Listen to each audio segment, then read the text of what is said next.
Hello everybody, hope you're doing okay. Now, Nike daily trainers, what do you think of them? Now, there's a bit of a general consensus that Nike racing shoes like the Vaporfly, the Alphafly, great. All the daily trainers are a bit sort of average, and there's other shoes that are better. So what I thought to do today is look at 3 shoes that I've worn quite a lot and just give you my sort of update on them. So we've got the ZoomX Invincible Run Flyknit, the first version. I've actually ordered the second version, but I thought we'll talk about these before we move on to the second one. I've got the Air Zoom Vomero 16s. And finally I've got the Nike Air Zoom Pegasus 39. So of all the shoes, I've done 170 miles in this pair of the Invincibles. I've worn the Vomeros the most. They've almost now at 240 miles. And remarkably, the Pegasus 39 is the favourite of a shoe that we've reacted it. I've actually got it almost 150 miles now, and I haven't had this shoe very long at all. In fact, most runs recently I've been reaching for this one. So I thought what I would do is just sort of compare what the different purpose of the shoe is. Now, the Vomero 16 and the Pegasus 39s I think are actually pretty similar. The Pegasus 39 is the cheapest of these 3 shoes by some way, £110 more or less in the UK. The Vomero 16 is about £135, and the original Invincibles were selling originally for £160. You can probably pick them up now for £120, and the new version is going to retail for £165. So you've got the differential there.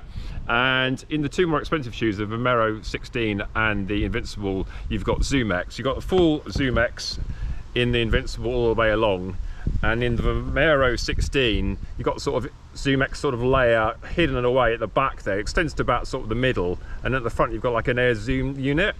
Whereas the Pegasus 39 is basically a React shoe, but you've also got an airbags in the front and the back. So in terms of rides, I would say that the Pegasus 39 is the firmest of the 3, but only just a bit firmer than the Vomero 16. I've actually found that the React in this shoe has actually softened up quite a lot, and originally I thought this was quite a firm shoe, and React I also thought it was like a bit of a brick, but interestingly, having got it to near 150 miles, it definitely has softened up, and I think Ed Budd said that in his video of his 100-mile review of it the other day. So it's interesting that both him and me are seeing that. Whether we just got big feet and we can compress it more or everything, I don't know, but I am a bit of a forefoot striker, so I definitely do feel the airbag in this one, and it's quite a nice sort of feeling. It's sort of a feeling that it's sort of just enough sort of sponge there, but it's also nice and firm. So it's also good in the summer for like trails when it's not muddy or anything and you just feel like you can go anywhere. The Vomero 16 is kind of similar. It has an airbag at the front, but with the ZoomX at the back, just feel there's a slightly more sort of softness about it, but there's very little in it. And when I just done a run just now, you can't really tell that much of a difference. What I do notice is that Vomero 16 is just sort of the slightly wider fit of the 3, and even though the Invincible is like looking at it, it looks huge, it is actually perhaps the best lockdown.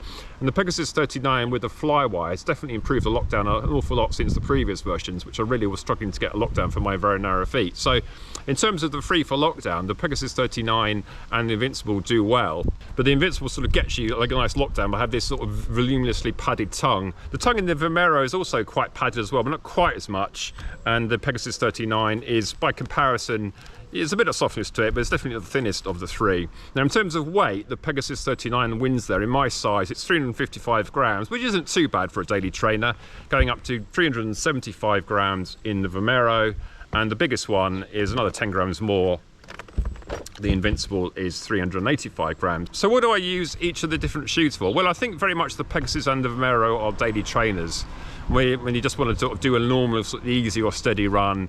I would never do a session in those shoes, but equally, if you found you didn't have any other shoes with you and you wanted to pick up the pace, there's no problem at all.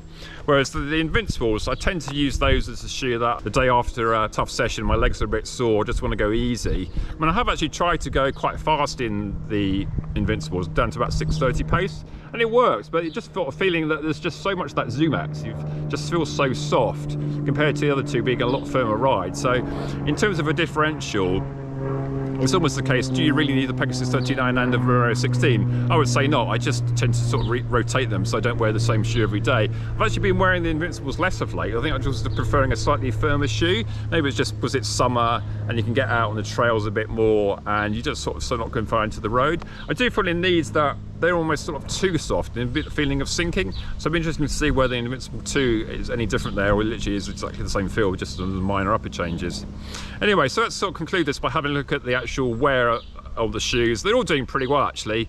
and at the moment I'm not really feeling any of them are getting towards the end of their life, which is encouraging. So if you look at the Invincibles here from the front, you could hardly tell that these shoes have done 170 miles.